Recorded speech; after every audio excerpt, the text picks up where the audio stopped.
Hi, I'm Rodi Srivastava, I'm Anuradha Nagaraj. and this is The Migration Story.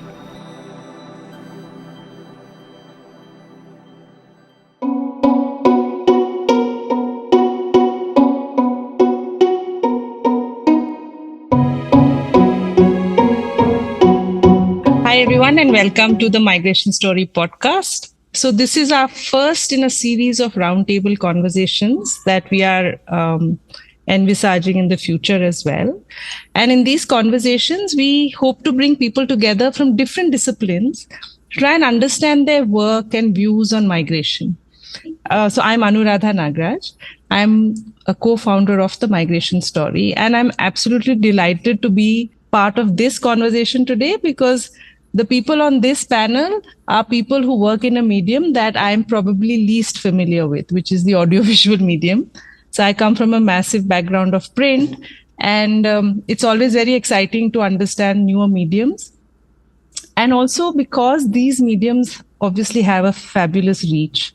So, on today's panel, I'm just going to do a very, very brief round of introductions before we jump in. We have Sharanya Kunnath, who's an illustrator and does the most amazing illustrations for children's books.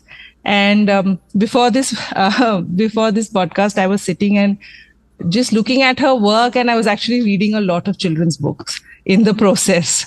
And then we also have with us Tanmoy Bhaduri, who is a fabulous photographer, award winning.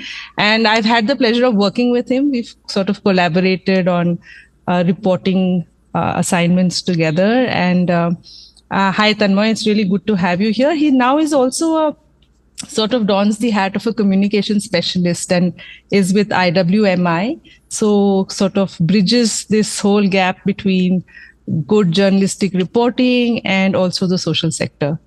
And last but not least, we have Deekshith R Pai with us, who is a video storyteller or a visual storyteller rather. And again, I've known Deekshith for a while now, met him on the Azim Premji University campus from where he's an alumni. And it's really nice to have you all on this podcast.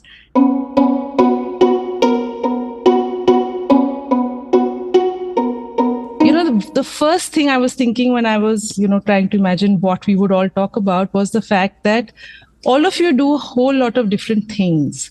And migration happens to be one of the things that you have looked at amongst a lot of the other work that you do. So I wanted to start by going around the room and asking what was different when you were on an assignment that had anything to do with migration. So maybe we could start with Sharanya. Sure. So this would have been my first introduction to the migration story. I didn't know there was a platform that was collating all these different stories from around the country. And Vidya Mani, who runs Funky Rainbow Bookstore in Bangalore, she called me last month, end of last month or month before that, and said she was working on a story on migration in children's books, which is primarily the medium that I work with. And I actually didn't know that there was such a breadth of work being done on the subject. And it's quite a heavy topic to deal with, especially with children, even with adults, but especially with children. So we had around an hour-long conversation where she told me about a few of the different books she was going to be featuring. One of them was Jamlo Walks by Samina Mishra and illustrated by Tariq Aziz, where she told me the story was about a young migrant worker who'd come in from Chhattisgarh to Telangana. And she was working in the fields there, and how during the first pandemic lockdown, she had to go back on foot back home. And all she had was a bag of chilies.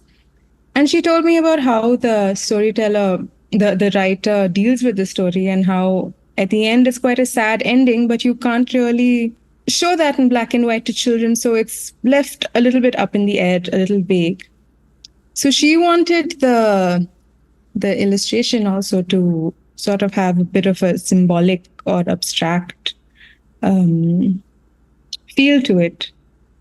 So just thinking about all those different things and how you can bring in migration into a visual illustration, that was the first time I was doing something like that. And I think especially with children's books, not to say they're frivolous, but at least all the work I've done so far has been a lot lighter and a lot more, a lot closer to what a more privileged child might, go through. So this was a nice opportunity to start thinking of deeper themes, and also for me to learn. So that's been my experience so far. And I've been reading all the stories on migration stories as well. And that's opened up a lot of new things for me.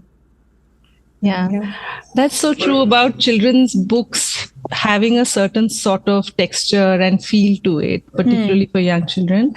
Before I ask the same question to Tanmoy and Deekshith, I very quickly just wanted to ask you about the illustration that you are talking about, which was really quite it was really captivating. I wanted to ask you, how did you decide on the colors? So just for the benefit of our audience, if you could also just describe a little bit about how, because it's a lot of reds and blues in that illustration, and was there any particular reason that you gravitated toward those colors? And when you were, if you could just sort of tell our listeners what that illustration is all about. So red and blue, to be very honest, they've been very constant colors in my work ever since I started illustrating. It's a style that I started developing during my master's program. So whenever I can get away with it, I tend to use red and blue. It started off with the story of Mahishasura Mardini, which was, of course, the story of Durga, which I did for my master's program. So there, again, the sense of duality of good and evil, and then also duality and non-duality is where I brought in blue. So blue for non-duality, so it's a constant blue. And red for flashes of, or at least the illusion of duality that we experience. So I think that meaning was there in the background, but it also evolved to just being an aesthetic choice. And I feel very close to those two colors. So they do pop up a lot in my work. And so with this, Vidya just allowed me a very free hand. And I used them to bring in a lot of movement into the illustration. So if you see, there's the blue turning into red. So even with migration, it is you're moving from one to the other, one state to another state of experience. So that also I thought was a handy way to depict that, two different states. And what else? I think there's also flashes of purple and brown. I think that also brought in the very human side of the experience. So that's why blue and red, really. It is a personal choice, but also I think it served the purpose well. Yeah, that's so true. It was very captivating, and like you said, there was so much movement in that illustration, things that are very symbolically showing movement, but also, like you said, in colors. So I'm just going to ask Tanmoy the same question. Now, Tanmoy, you do a whole range of work. Your work spans climate issues, it spans migration, it spans human trafficking, a whole range of things. When you are looking at a migration story or a story where migrants are probably at the heart of it, and for example, the photo essay on God and worship that you did with, about migrant workers in the Durga Puja pandals who work, what is different when you are sort of training your lens to capture these kind of stories as compared to, say, any other story you're doing? Is there something that is different, or is there something you're very mindful of? So my perspective shifted when I saw first time a forced migration in Sundarban, where rising seas, salinity, and cyclones devastated lives. So in 2016, I started covering migration as a theme. I started in Ghodamara Island, where men already left the island, and there were around 4,000-5,000 people still living there, and women and children were faced extreme hardship, and until they too were forced to leave.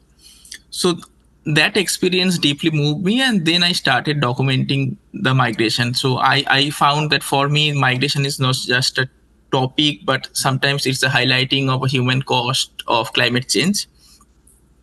So, and for that, initially, I started focusing on the documenting the hardship of the families or the communities losing their homes, livelihoods due to climate change and being forced to migrate.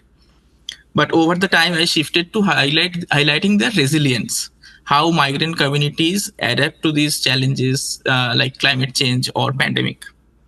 And in terms of colors and composition, so for example, I remember capturing a child standing on exposed roots of a tree in Ghodamara, surrounded by water where a land once existed.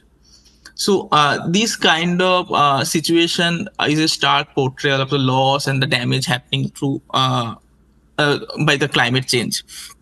And also, as a visual journalist, I always try to balance the visual storytelling with ethical consideration, because most of the cases I interacted with trafficking survivors, those who initially migrated or vulnerable to climate change in Sundarban region. Well, some moment I feel that I should document their sufferings or their vulnerability through my lens. But sometimes I also feel that I should respect their dignity, those who involved in this situation. So that's how I try to balance my visual storytelling with ethical consideration. Yeah, that's so true. And actually, I was going to come and ask you a question on ethics, and I'll circle back to that. But I wanted to ask you, Deekshith, like along the same lines, you are telling visual stories largely. How is it? What is the approach? Like, what is it that you keep in mind when you're telling a visual story about migration? Because like Tanmoy mentioned, there are a lot of questions around how we sort of portray this community as well. So what are some of the things that you look at, and what differentiates your work on migration from anything else that you do? Thank you, Anuradha. It's a little difficult question because I've just started out exploring different media forms. But something that always was with me was that when I was growing up in Kerala, in a society that is actually run by the migrants, migrants form the backbone of the Kerala's economy. I was always growing up around migrants. So whether it is my neighbors were in fact Tamilians, and when I was growing up, it was the Tamil migrants who usually did the blue collar jobs. So you had them in construction, you had them running small stalls, you had them in restaurants, and now much of those positions have been taken over by the North or the East Indians. So growing up around them, it always felt I always felt a need to understand both the sides of the story. That would involve where they come from and where they are right now. So just a small example. For instance, when Dad was constructing our house, we had mostly Tamil laborers who were coming and supporting in the construction. So when there was the roofing ceremony, that's a special ceremony that's actually done. We had a separate set of ritual that was done. And the Tamil migrants who had come in to perform, to do the construction, they had a separate set of ritual that was conducted. And in fact, that was okay with both the rituals happening there. And that also opened up our own understanding of how even when they come and migrate, there are certain rituals, there are certain things that they bring along with them into this society that they are currently living in. And it is very important to respect both. And that is something that I always try to understand in my own stories also, even today. So that is a thing that has come with the upbringing, understanding them from the childhood. So that is something that I also try to bring in this into the story, where why is that migration happening? So that tells the issues of the source state, and what is it that is bringing them to the destination. What is the aspiration? What are the attraction? So that gives an understanding of the destination state. So and what in the destination state remains the same for the migrants when they migrate from their location. Even in Azim Premji, my whole project was around the migrant community, migrant workers who were suffering during the COVID times. So even there, I could try and understand, because Kerala was definitely portrayed as a state that had supported the migrant communities.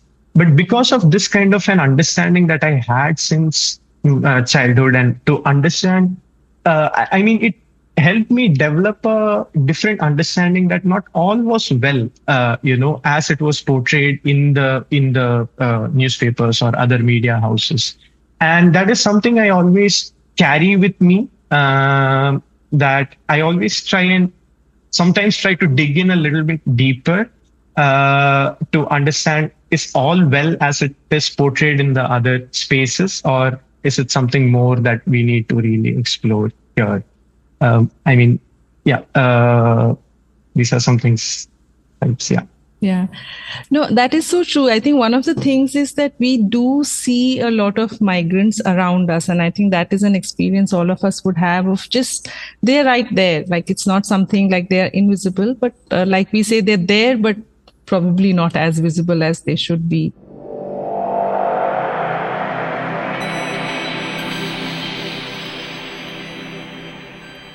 So this leads me to my second sort of broader question, is that, when there is so much of content and there is so much of conversation and there are so many issues that are in the public domain, then how do you choose, when you're working on these stories, how do you choose what is it that will sort of catch a person's eye, the reader or the viewer's eye? How do you choose what to highlight, what not to? Because at the end of the day, one of the things that we also try to do at the Migration Story is to actually make these stories visible. And to make these stories visible, I suppose there are, at least from the written word, I can say that, there's a lot of effort that goes into simplifying the way it's told and explaining. But in a visual medium, how do you do that? How do you make these stories travel visually, where it is just goes beyond just a person speaking or an individual's, story? Anyone can jump in. So my choices are guided by a balance between raising awareness of vulnerabilities of this community, and as well as also showcasing their stories of adaptation. So when you say raising awareness, Tanmoy, like, how do we do this? Is it just through, how does your photograph carry? Like, what do you, when you're choosing from, I know you click a whole lot of photographs and then, shortlist. So when you're shortlisting, what is it that helps you choose the pictures that eventually people get to see? So, for instance, I am sharing my experience from 2018 assignment in southern Bangladesh. So I met a man who migrated from his native island to mainland, but he returned daily to see the last remnant of his homeland, that is the native place, and there is only around 10 square feet of area is left there. And I traveled with him for 2 days, and I observed him for what are his daily routine there. Then I found that a small amount of time, at least 30-40 minutes, he just stayed on this land. He just traveled with a boat to this land and sit for 30 minutes there. So I found that's the whole story, to reflect his experience and his emotions through my images. So I took the portrait from the behind, and it was featured in the Nature's cover photo in 2018. So I found that this photo, I have taken around 200 photos to his journey from his new places to his native place. But then I realized that this is the only photo which can depict his experiences, emotions visually. So this is how I identify. Even in my latest assignment with migration story in Bricklins in Eastern UP. So I stayed 2 days with these workers at Bricklin. Then I observed each and every activities they do inside the Bricklin. So then I found that their shoes are some interesting thing to portray. So they were using, because there was some heat and it's around 60-70 degree temperature, and they are working with a plain chapel because they were not given the safety equipment that was supposed to be given to them. So these kind of observations make me decide which can be shortlisted for a photo story, or how can I visually depict their journey and the struggle. Yeah, I totally, I remember these visuals, Tanmoy, and I think it is also very striking because it's not telling the reader it's not giving them what exactly they're expecting. I remember this, the firemen story, because, the fact that they're on their feet in that hot furnace area and with no protection, I think that told a bigger story than if we had, shown their faces or other parts, the other aspects of their work. But is this the same for you also, Sharanya and Deekshith? I think it's for Deekshith and Tanmoy to really elaborate on, because I think the decision was given to me. I did not choose the specific story that we worked on eventually. But I think for me it was more Vidya did direct the general direction we were going to go in.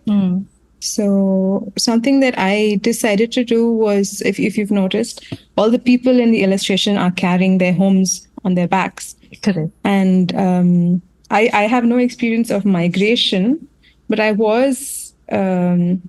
did have to leave Bangalore, which is where I used to live, in the 90s when my father moved for work. So that part, at least I could understand, being uprooted from what you know. And, carrying that little piece of home with you wherever you're going, and knowing that, or at least hoping that you do come back at some point. Even though I've had really good experiences after moving, I always had that sense of having to come back or wanting to come back, which I did when my family moved back. And it really does feel like a homecoming. So I think that sentiment of carrying yourself almost with you is what I wanted to put in the illustration.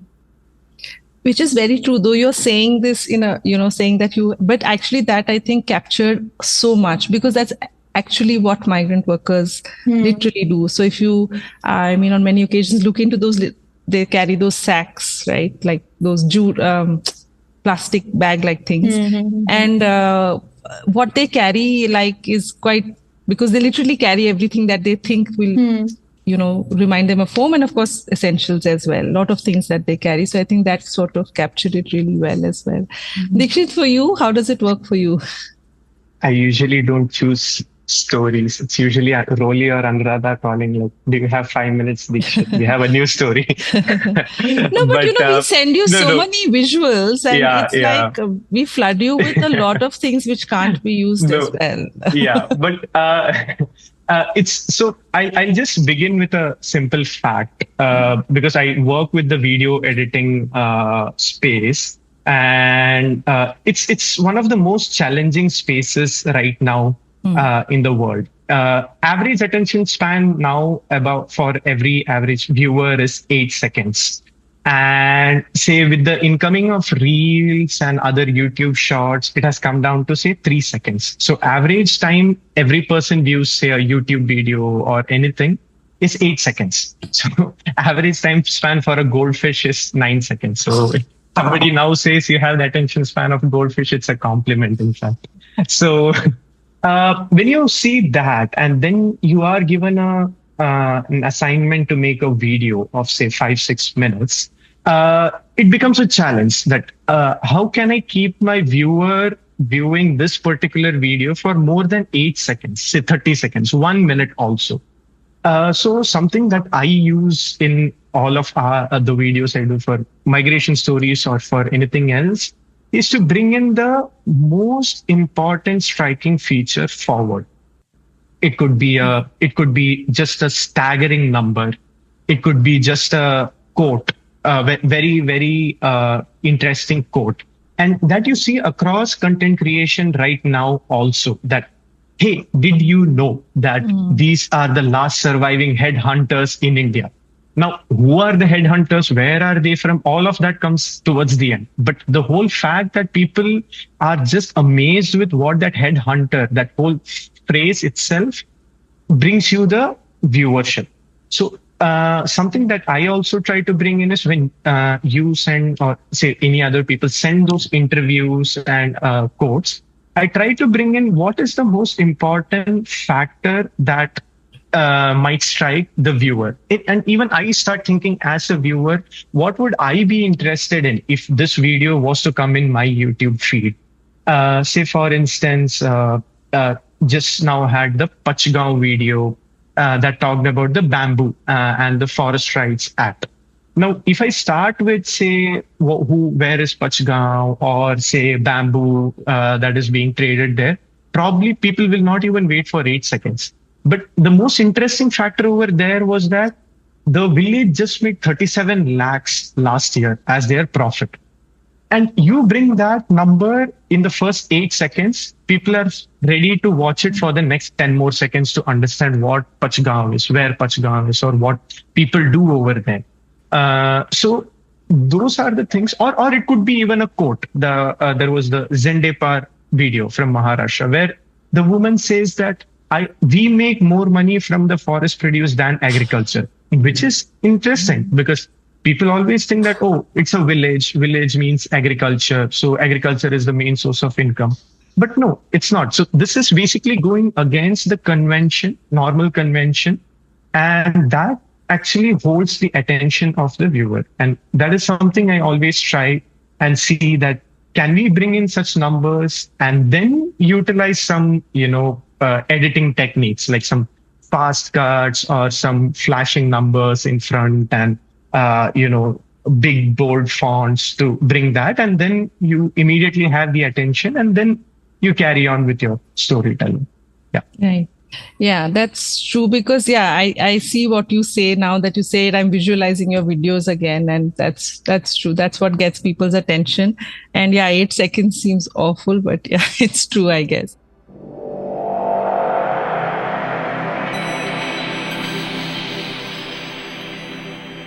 This sort of brings me back to. I'm going to go back to what Tanmoy sort of mentioned in the beginning about ethics.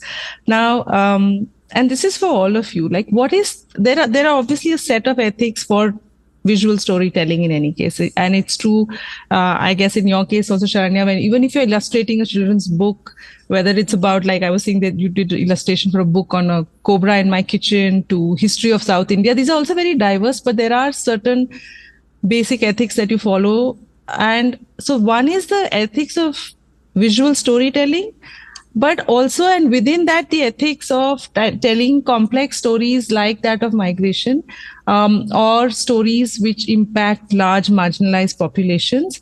So how do you navigate this space of ethics in terms of whatever you're putting out, particularly when it's dealing with issues which are not very black and white, which are nuanced, which, have a lot of sort of layers to it, and deal with communities that don't have a very strong voice in public domain? Shall I please jump in. So just to correct the record, I didn't illustrate those two. I helped design them. Oh, okay. Just so that the illustrators get that. Okay. So I think I would just defer everything to the people who are actually experiencing these things without interjecting too much of my experience, or, just listening.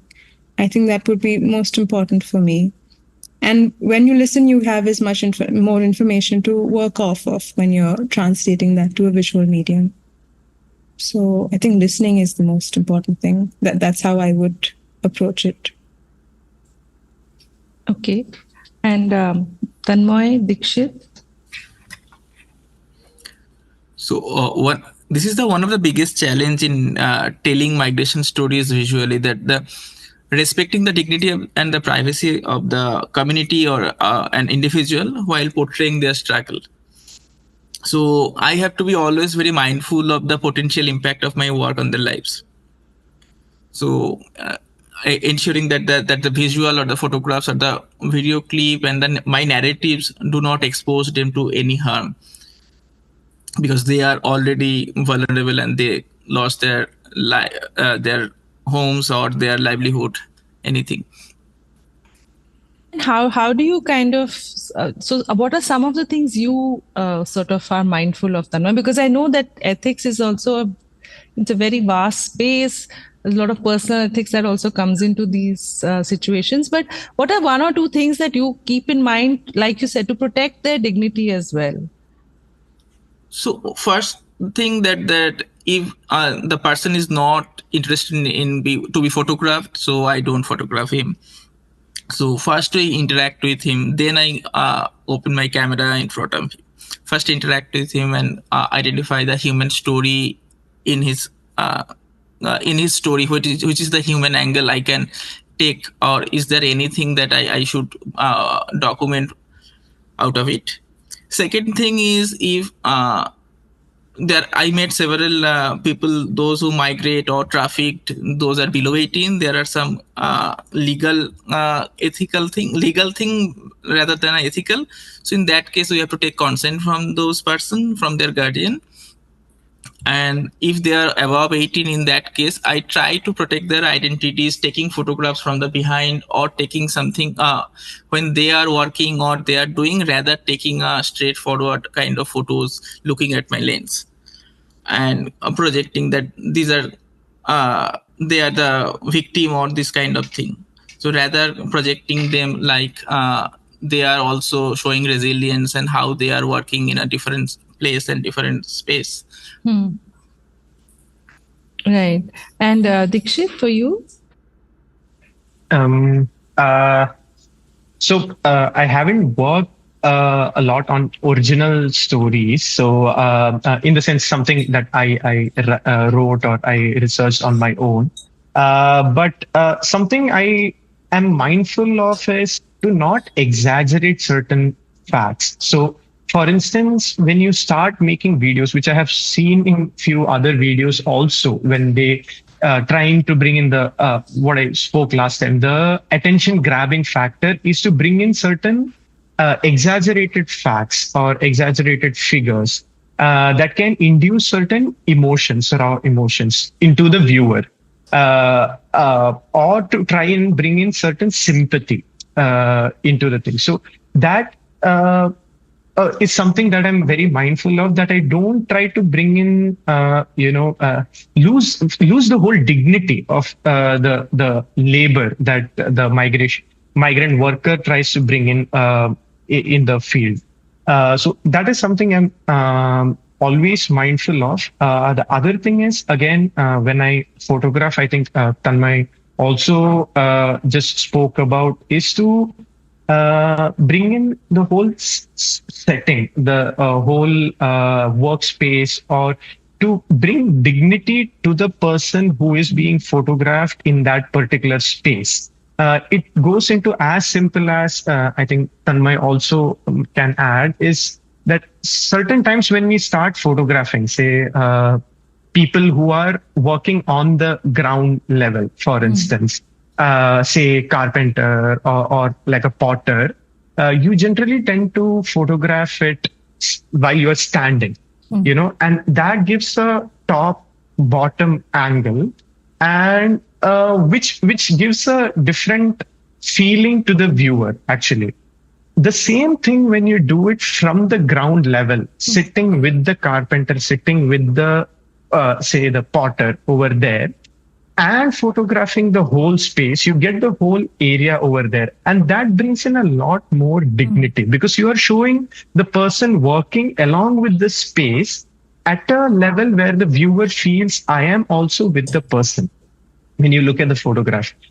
So those are very simple things. I think I try to at least try and maintain when I say the photograph or videograph, or as I mentioned, when I try to bring in even the wow or the attention grabbing factor, I don't exaggerate.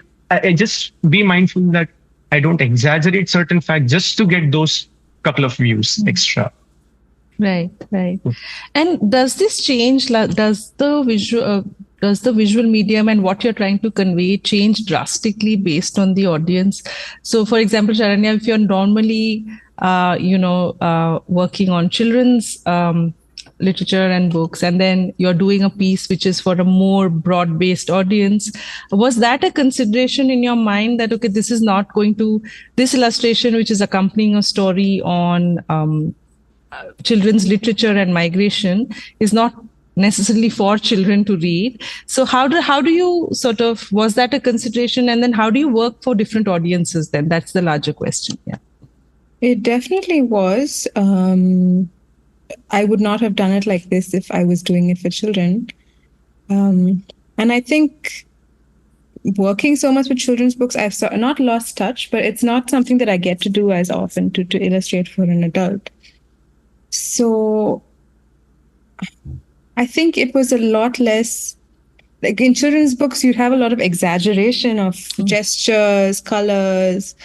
There's a lot of things that you might not even be allowed to use. You have a lot of considerations about what appeals to your audience. So your publisher might say, no, you cannot use that. You can't do it like this. So I think with an adult audience, you have a lot more freedom to express yourself as an adult.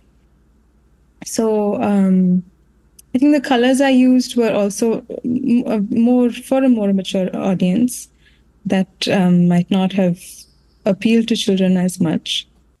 So, and also it was more contemplative, and it was a very quiet illustration, even though there was a lot of movement, which might not necessarily have grabbed a child's eye. So, but I think it would have helped you just pause and think a little bit as an adult. So yeah, that's how I approached it. A lot more quiet and contemplative. So when you say quiet and contemplative, so was it a different way you approached it? Was it a different sort of, did you take longer? Did you sort of think about it? Like how did you have to make the switch from something that you're more familiar doing to this? Right. Yeah. So I just finished a whole children's book for the past year, actually, that I wrote as well. So What it was was a that huge about? shift. It was about a cow and her bird friend. So, okay. the So far symbiotic cry. relationship. Yes, very, very different. So about the symbiotic relationship between a cow and a bird. So that also, I suppose, is about belonging. The story is about finding your people or your person, which I think migration also deals with, because once you move, you're moving away from your friends, your family sometimes, and just finding your own community wherever you're going. I think it was Tanmoy's story where it was about the Momo sellers in Delhi, where he'd photographed those pictures. So I was reading that a couple of days ago, and there also somebody mentions how they're renting a place that is a little more expensive just so that they can be around their own people. So I suppose in that way it does translate to adults as well, because everybody's looking for that sense of community. So I suppose that translated in a similar fashion from the children's book to the adult audience. But I didn't take very long on the illustration. I didn't have the time because I had to travel right after, but I really did want to do it. So I raced through it, I think, in 2 or 3 days. And I was very satisfied. Sometimes when you do something last minute, a lot comes out of you, that just seems to work at the end of the day. And even though it was a short time, it felt really long internally, because I was that was the only thing I was doing. I was not doing anything else. So I was able to give it that focus, which I hope translated to the visual as well. Yeah. It just feels like a window when you look at it. So I think that snapshot treatment is, again, quite adult. There's no elaboration. It's just a little snippet of someone else's experience. No, that's so true. And I'm sure, though you're saying you took 2-3 days, I'm sure you mulled over it. Like sometimes it happens, Yes, right? Like the actual writing takes less time, It's but the stewed for a mulling, little while. yeah, that takes much longer. That is so true. Deekshith, you wanted to add something? I have been just making the videos for YouTube right now. I'm sorry, but the question was just regarding how would you change the format of and also audiences, right? Like audiences could be so varied. So yeah, is that a consideration? And it definitely is. Again, as I was saying, it all boils down to the attention span. Like different generations have different attention span. This 8 seconds I was talking about is mostly with the adults usually. So with the teenagers and slightly younger generation, it's mostly the social media that has developed their attention span, which is roughly around 3 to 4 seconds now. So it'll always depend on what format also that you're making that will lead to you designing the whole thing. So 5-6 minute video, usually I'm thinking of say students or adults who are usually watching it, and slightly more serious audience who are actually watching it, and not casual audience who will just scroll through it. So when you do that, you try and bring in more facts so that by the end of it, the person has a feeling that I need to go back and research a little more. Say, for instance, with the migration stories, if Rolly has written something, and my video is just a link to the story. So by the end of that 5 minutes, I should ensure that that student or that person who's viewing it gets that interest to read the full story later on. So I should not be giving out the entire thing also, while also maintaining that I have certain facts, figures that the person is interested to view. So that way the format has a lot of scope to play around with, but certain restrictions also that I'll have to definitely keep in mind. And just to add a bit more, if the same thing was to be done in, say, Reels or YouTube Shorts, for that matter, the whole format would have changed. It would have been just a quick voiceover of what would happen, and with a lot of things popping around, because that actually plays a very important role. Those numbers coming out from the side, some maps going around in your background, or some figures that's written over here, certain facts that are stated, everything in a span of 60 seconds. So that way, the whole format itself would have changed if it was meant for Reels or YouTube Shorts. Yeah. That's true. The shorter it is, I think the more challenging it is to sort of bring in so many things together.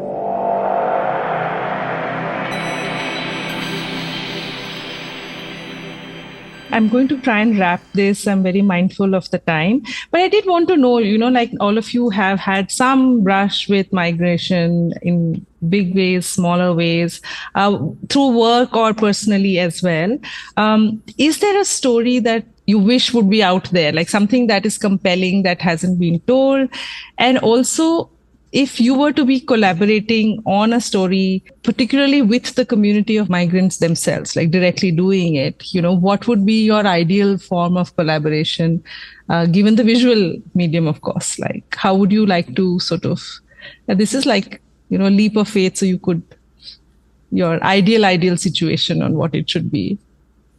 So I believe that the impact of migration on children and their mental health is among the urgent stories to tell, but the aspect is often overlooked, overshadowed by broader economic narratives or logistical things. But this way we can reveal the deep personal consequences of migration or displacement or climate change related impact.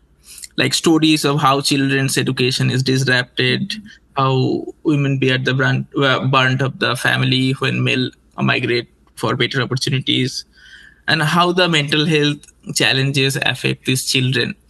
So in most of the cases, publishers don't trust on visual storytellers. In this case, like for photographers, they assign a writer for these kind of stories, because there you can conduct more interviews, more researchers, and more doctors or psychiatrists, and so they focus on text stories. But I feel that visually we can do something like this. It requires lots of time, because of we need to observe this community very closely. So due to time constraint and the financial constraint, publishers don't usually assign photographers to document this kind of stories. But I feel that these kind of stories are very important to tell. That's so true, actually. Now that you say it, I mean, I was thinking that is probably something, that's how people would think. But do you think, Tanmoy, this kind of a story would also lend itself to a collaboration with the community itself over a period of time, to maybe them also collaborating to document their everyday, in a sense? Do you think some things like that also can work, a collaborative project on taking photographs? I was part of such kind of project in Kolkata. So Child Rights and New Cry used to work with slum children in Kolkata into slum areas. So they arranged some photographers to learn the basic techniques of photography, and given some cameras to these children to document their lives. So they used to stay just beside a railway station and railway line. So I was one of them to review all their photographs. So I found 80% photographs is around their train and railway line. So even they were studying, sitting in front of station, they were having food on the railway tracks. So everything, their perspective is quite different from ours, because we don't stay there. So it's always better to document this kind of stories through their lens. But again, there are some financial and logistical constraint, and who will support these cameras and who will train them to take photographs. And these are a process. It takes time. So yeah, true. There must have been some really interesting photos there, unexpected ones, because also you are saying they were children. So children also, yes. I mean, both the lenses would have been new. Children also see the world very differently than adults. Same kind of intervention I recently saw in Madhya Pradesh CGIR Center. They have given some cameras and basic trainings to youth. They are not children, but they are youth, to document how the natural farming practice and is going on in their villages, and which are environment friendly. So they documented some interesting stories, and they observed it from a different angle. They have documented the pollinators in their villages and how the pollination works. Okay. So they have documented insects and everything seasonally. So I found that interesting. Yeah, true. Sharanya, Deekshith. I've been working with children for the past month and a half or so, and this was the first time for me. And I'm sure those experiences translate to all children. They all have something to say, and they're also enthusiastic when, you bring something new to them. And I think I'd love to do some kind of collaboration with children from migrant backgrounds, where, maybe they lead the story and then you just help put it together, or you add on a little bit just to facilitate them telling their own stories. And drawing, I think, is a medium where there aren't as many limitations. It's not what you see.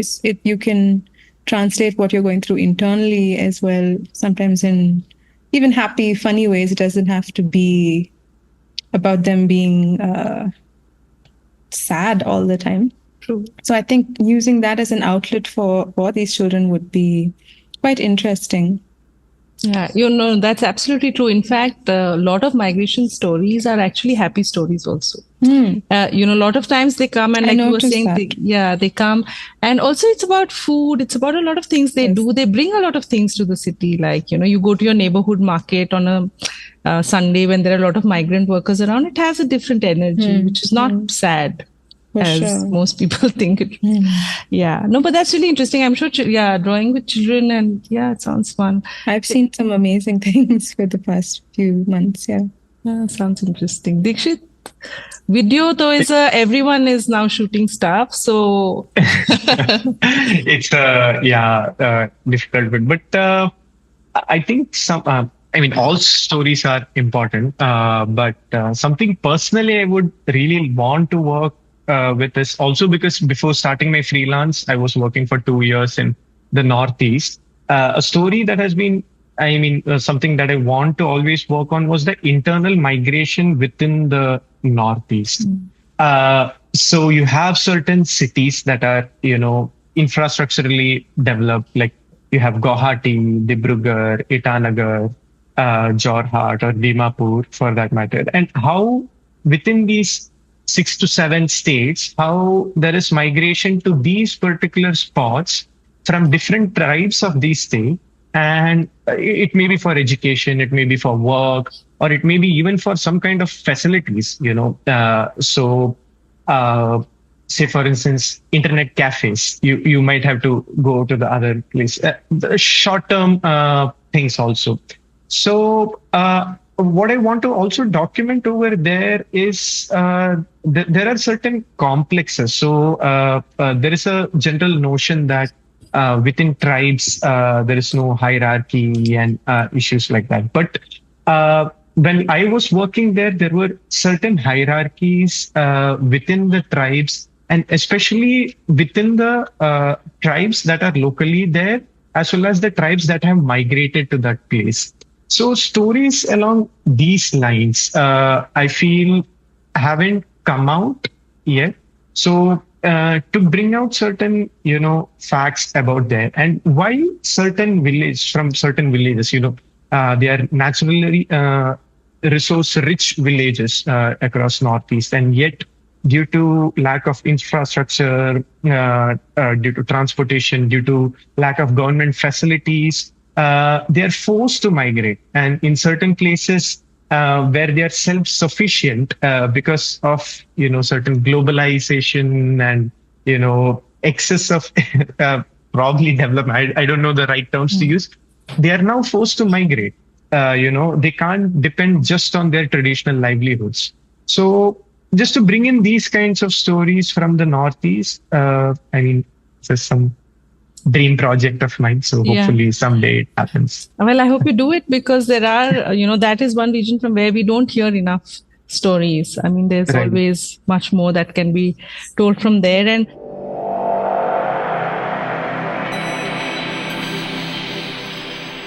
I think it's been so interesting listening to all of you, because I've been thinking a lot through this conversation about different things that you all said. And, some of the things that I completely resonate with me is one, what, I think all of you said actually at some varying points, is that, migration is also a lot about resilience. It is not only about people, and even if they're moving in distress, they are resilient, and they are also, adapting. I think these two things that all of you mentioned, right? Like about people sometimes being happy, people learning how to adapt, people bringing things to the city and making it their own in some way, are really interesting. And I think what is also really interesting is how you all sort of talked about how you capture it, right? Like the thought process behind what do I put out and what do I not, or how do I put it out, is, I think, interesting.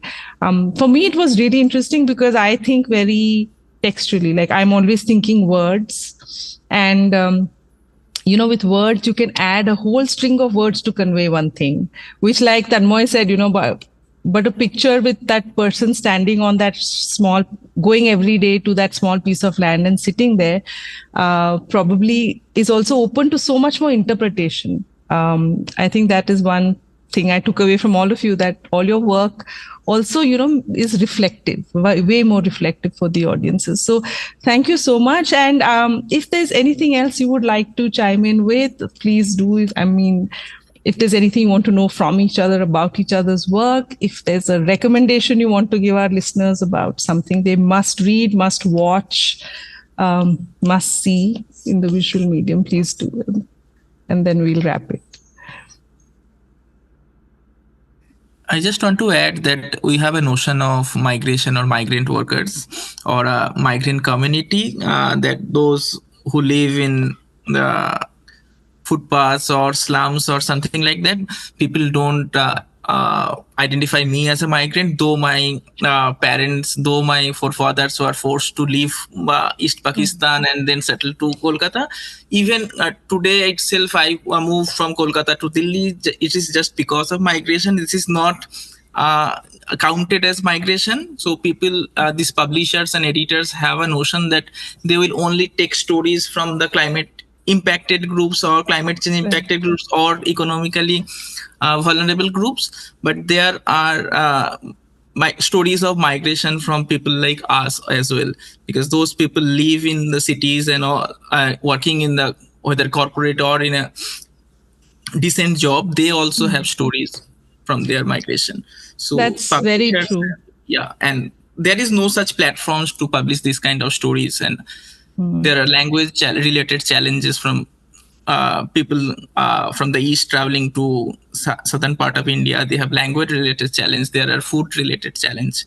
So these kind of stories should also come. Then there is overall understanding of how this migration, internal migration works, and what are the challenges and how can we address those. That's really true, because the urban center is as much a point of discussion for migration as the rural setting. It's as much cities have to cope as much as rural areas are having to cope with it. So that's so true. Tanmoy, that's a lot of food for thought, at least for me also. Sharanya, Deekshith, any last words? I'm just very thankful to be here. I've learned so much from all of you, and also my migration stories. And I didn't feel like I'd done a whole body of work, but being on this podcast and being asked all these questions about that one small bit of work has just made me think as well. No, because, though you are saying you haven't done a lot of work around it, just the fact that you got it. Mm-hmm. See, it's, migration is also something that you understand by just viewing your life around you. And, the minute you said, which I also noticed in your illustration, that them carrying their homes, I think you kind of probably captured it really well, compared to maybe thousands of words I would have written about migration. So yes, thank you so much. It's been wonderful. Thank you. Mm-hmm. Deekshith will give you the last word, with the caveat that we have the goldfish memory and even less.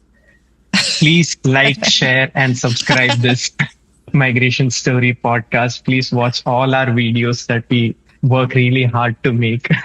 But it was really, really interesting to listen to all of you, especially with the different kind of background that you all come from. And with Migration Story, it's always been not work, but, a lot of unlearning and learning for me, because the moment you send videos, for me, it's like excitement. Like every time I read a new story, it's like, oh, I have learned something new this time. And I'm getting paid to learn something new. It's always that's the perk of doing something you love. So it's been a interesting journey. I think it's been 1 year. I think last time around this time itself, I had pitched my first story to Migration Story. So 1 year of lot of learning and learning. And I hope to grow along with the website, learning many things new. So hopefully, yes, I hope to learn a lot of things. Yes. Great. Thank you all so much. I can't think of a better way to end this 1 year of, being around and telling stories. And, Roli and I, when we started it, I think we were always asked, will you have enough stories to tell? And I think at the end of 1 year, and we used to say this with great confidence, even 1 week after we had started, that of course there'll be many stories to tell. And I think at the end of this 1 year, with all the ideas you all have just brought to the table as well, I think we'll have many, many stories to tell. Thank you all so much, and have a very lovely year end. Same to you. Thank you so much.